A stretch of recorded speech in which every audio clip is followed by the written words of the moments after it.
Hello dear student, I am Praveen Dubey from Drishti Judiciary.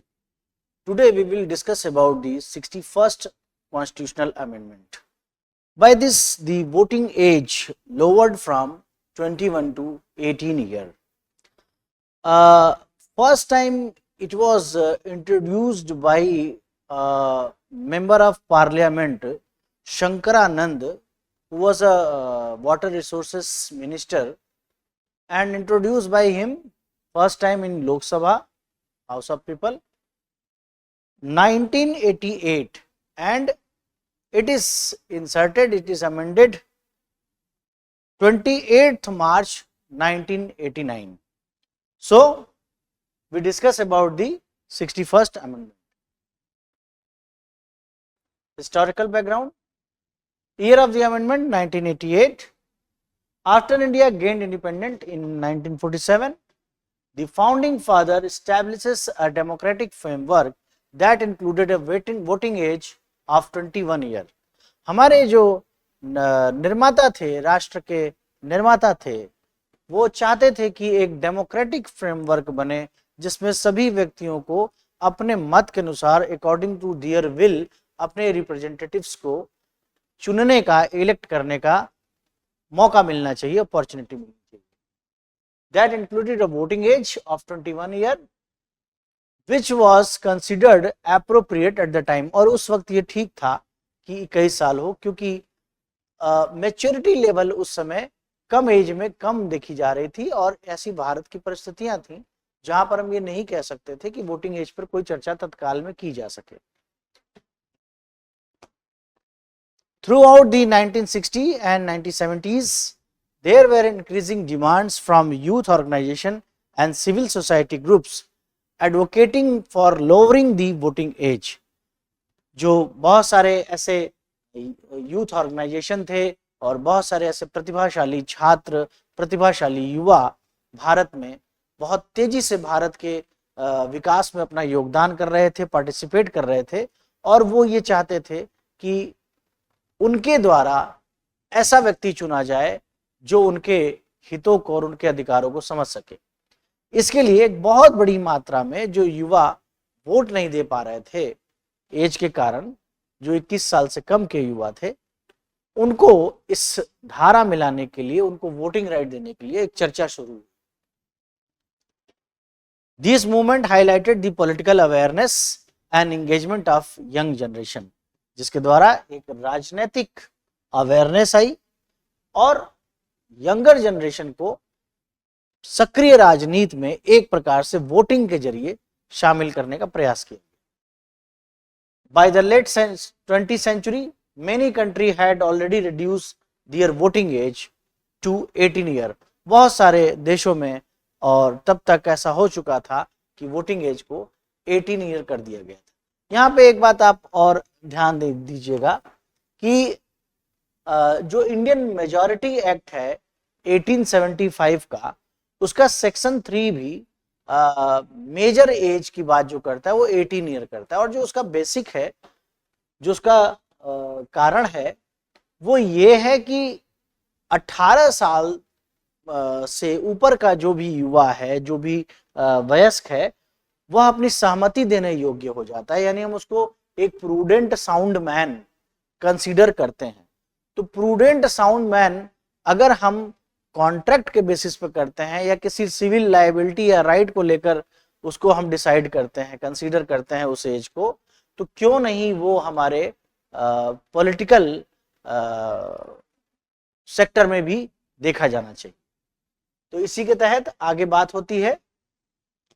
Modern values क्या थी, इसके modern values क्या था. जो बेसिक बात है वो है कि reflect the maturity and political awareness of today's youth.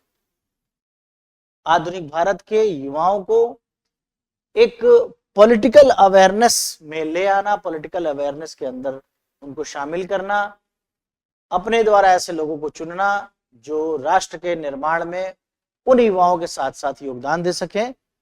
और एक मैच्योरिटी लेवल जो था 18 ईयर के ऊपर का, उसको एक्सेप्ट किया गया कि हाँ अब वो इस योग्य हो चुके हैं. Voter base expansion increases the number of voters और इसके द्वारा एक बहुत बड़ी संख्या में नए वोटर बनाए गए जो भारत की राजनीति को एक दिशा और दशा देने में सक्षम हो सके। यूथ पार्टिसिपेशन बढ़ा, encourage active involvement of young people in democratic process, उनका भी एक पार्टिसिपेशन बढ़ता है इसमें। और उसी बात को दोबारा हम चर्चा करेंगे नए शब्दों के साथ। Enhance youth participation by lowering the voting age to 18 year, the amendment aim to encourage greater participation of young people in election and governance. Reflect modern democratic value. It acknowledges the maturity and political consciousness of young citizen, allowing them to contribute to shaping their future through voting. एक जो उनके अंदर एक जो समझ आई, जो political consciousness आई, उसके द्वारा उनको एक मौका मिला कि वो अपने लिए अपने अरमानों का भारत, अपनी अपेक्षाओं का भारत बना सकें। इंक्रीजेस वोटर बेस, और वोटर बेस भी इससे बड़ा, मिलियंस में नए वोटर्स भी हमारे सामने देखने को मिले। Sorry, provisions, eligibility criteria. हाँ, यहां पर एक बात मैं आपको बताना चाहूंगा voting eligibility included citizenship and absence of disqualification. यहाँ एक बहुत महत्वपूर्ण बात आपसे चर्चा करनी है, वो ये है कि वोटिंग राइट तो आपको मिल रहे हैं, लेकिन डिस्क्वालिफिकेशन क्या है, यानी कि आप वोट देने योग्य कब नहीं होंगे, इसके बारे में भी हमें जानना चाहिए। और वो बात हम आपको बताना चाहेंगे यहां से। Eligibility criteria, apart from age other eligibility criteria for voting remains unchanged including citizenship। citizenship के जो नियम थे वो वैसे ही बने रहने दिए गए। and not being disqualified under any other provision, और किसी अन्य प्रोविजन के तहत उनको डिस्क्वालीफाई नहीं किया गया। लेकिन डिस्क्वालिफिकेशन के कुछ ग्राउंड्स इस अमेंडमेंट में आर्टिकल 326 में भी बताए गए, और वो डिस्क्वालिफिकेशन यानी कि बतौर मतदाता आप नहीं हो सकते, कौन से ग्राउंड्स है? वो ग्राउंड है The Representation of the People Act 1950, लोक जन प्रतिनिधित्व अधिनियम की धारा 16 बताती है कि डिस्क्वालीफाइड कौन होगा, कौन वोट नहीं दे सकता। एसएच जो भारत का नागरिक नहीं है, या वो इंसॉल्वेंट है, या वो किसी अपराध में कन्विक्टेड हो चुका है, या वो एक से अधिक कॉन्स्टिट्यूएंसी में रहता है, यानी उसका वोटर लिस्ट में नाम नहीं है, ऐसी बातें। तो फिर से हम वहीं चले आते हैं जहां से बात शुरू हुई थी।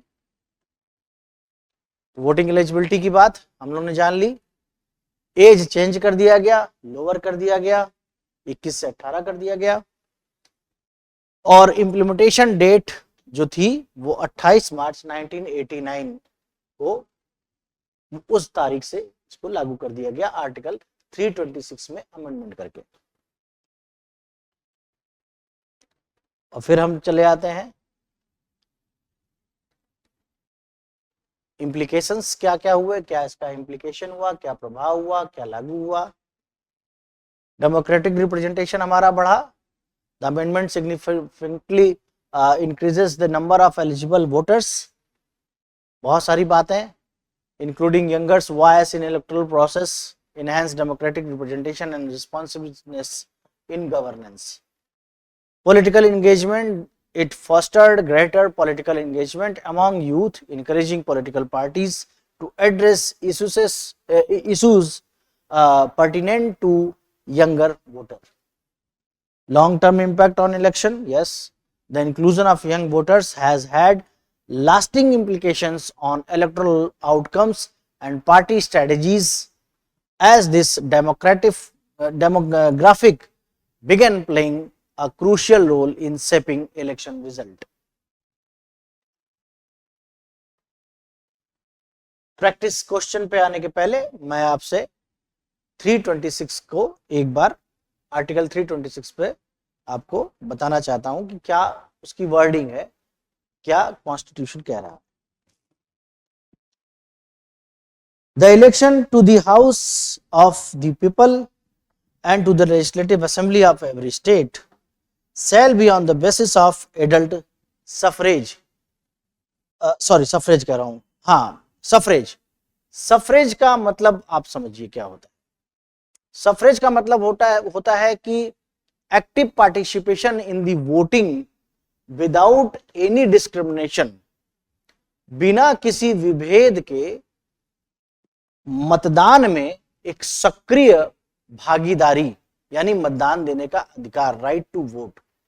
राइट टू वोट कैसे, किस आधार पर, किसी भी प्रकार का डिस्क्रिमिनेशन के बिना, न रिलीजन, न कास्ट, न कोई ऐसी बात, न जेंडर, इस आधार पर नहीं, कोई भी आधार ऐसा नहीं होगा जो उनको वोट देने के अधिकार से वंचित करे किसी डिस्क्रिमिनेटिव एस्पेक्ट पर। तो ये बात इसमें आई, फिर से दोहरा देता हूं।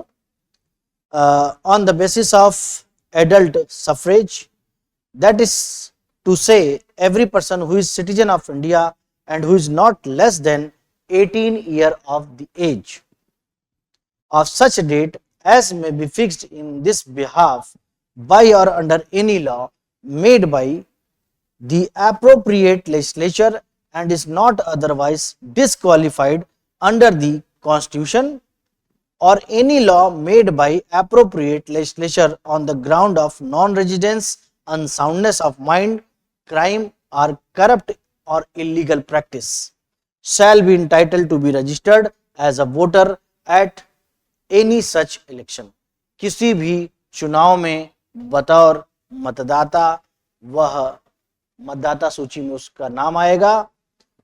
क्या क्या नहीं होना चाहिए, वो नॉन रेजिडेंस न हो जहां पर वो वोट देना चाहता है, अनसाउंड न हो, विकृत न हो, किसी क्राइम या करप्ट या इलीगल प्रैक्टिस में इन्वॉल्व न हो, और वो हर सारे क्राइटेरिया जो सेक्शन 16 पीपल रिप्रेजेंटेटिव एक्ट 1950 में है उनके आधार पर देखने होंगे। तो 326 में ये बातें बताई गई। और अंत में एक बात हम कर लेंगे कि क्वेश्चन क्या कहता है, which article of the Indian constitution was amended by 61st amendment act. Simple answer,